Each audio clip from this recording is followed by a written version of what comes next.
closest to Hannah. Hannah, I affectionately call her Chata. Chata became my baby sister, and I knew that I wanted to take her all the way to the end with me, regardless of what would happen.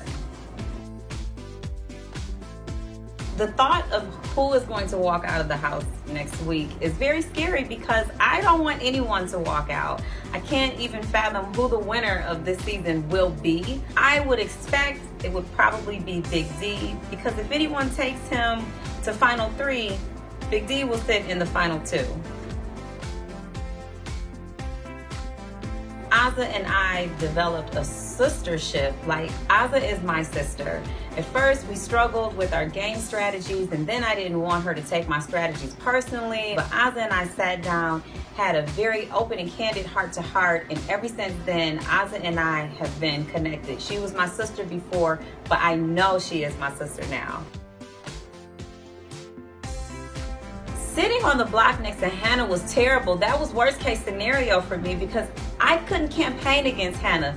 But at some point I realized that my game was on the line here, and I was gonna have to try to do some things to get me to stay in this house. Not necessarily throwing Hannah under the bus, but I did have to reveal some things that I knew about her game in order to try to get me to stay. I hated sitting next to Hannah. It was very uncomfortable, to say the least. If I could say anything to one house guest in the house, I would say to Kylan that I am genuinely apologetic that I did not give you the loyalty and the trust that you gave me in week 2 all the way up until you realized that you did not really have mine. I'm sorry. I do wish that I would have trusted you more and that we could have furthered our game together.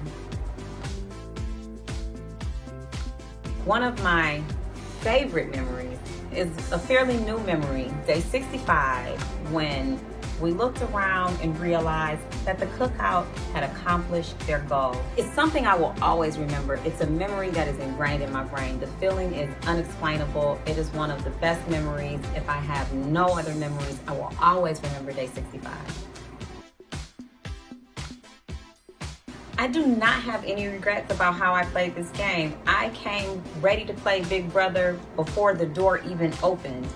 However, when I won my second HOH 2 weeks in a row, I do wish that I would have won differently, meaning I would have informed the cookout ahead of time that I had an interest in winning the second HOH in the hope that they would understand my desire to be one of the first people to win an HOH back-to-back. First thing I'm going to do in the jury house is get with Derek and Claire and find out, do they still love me or not? Because those are my friends. I really hope that they understand we're just casualties and it was never anything personal. But I would really like some time to unwind, decompress, turn off my brain, and not think about the game at all. Fans and anyone who took the time to watch the show, whether you enjoyed me or just someone else in the house, we thank you. Without you, our show would not be a hit. I want to thank anyone who is a fan of mine, because that means you're just a little weird like me and I love you. So thank you for watching. I hope you enjoyed. Hope we made some great television, and see us again later.